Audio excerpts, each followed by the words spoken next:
এই শোনো, কাছাকাছি আমার দ্বারা আর হচ্ছে না, তুমি অন্য কোনো ব্যবস্থা করো। একটা কাজ করি, একটা অটোমেটিক ওয়াশিং মেশিন নিন, কি বলো? ওয়াশিং মেশিনটা কি এখন নেওয়া ঠিক হবে?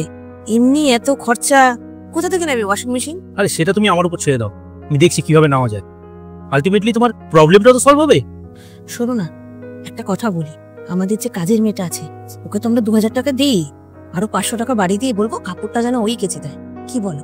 কি দরকার আমার? একটা ওয়াশিং মেশিন নিলেই তো হয়ে যায়।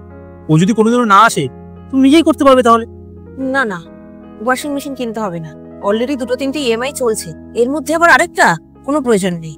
আমি বরঞ্চ ওকে একবার বলে দেখি, ও যদি করে দেয় সমস্যাটা কোথায়? ঠিক আছে, তাহলে বলে দেখো একবার কি বলে। এই অনিতা, বলছি শোন না, তোর সাথে আমার একটা কথা আছে। হ্যাঁ দিদি বলুন। বলছি শোন না, তোকে তো আমি 2000 টাকা করে দিই ঘর মোছা আর বাসন মাজার জন্য, এই মাস থেকে না তোকে আমি 500 টাকা করে বাড়িয়ে দেবো, তুই আমার কাপড়গুলো একটু কেচে দিস।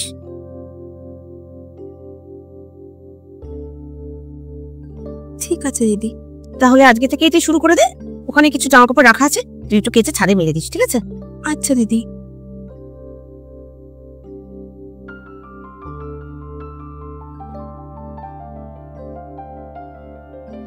ও শোন না, বলছি কিছু জলের বোতল ফাঁকা আছে, এগুলো একটু ভরে ফ্রিজে রেখে দিস, ঠিক আছে?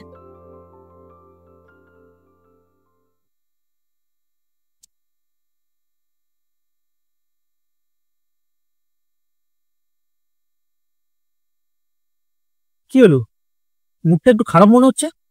আর বলো না, ঘরের কাজ করতে করতে আমি হয়রান হয়ে যাচ্ছি, সব একা হাতে করতে হচ্ছে, বাসন মাজা, ঘর মোছা, আবার কাপড় জামা ধোয়া। কেন, অনিতা আসেনি? কোথায় আর আসছে, 2-3 দিন হয়ে গেল, তার কোনো পাত্তা নেই।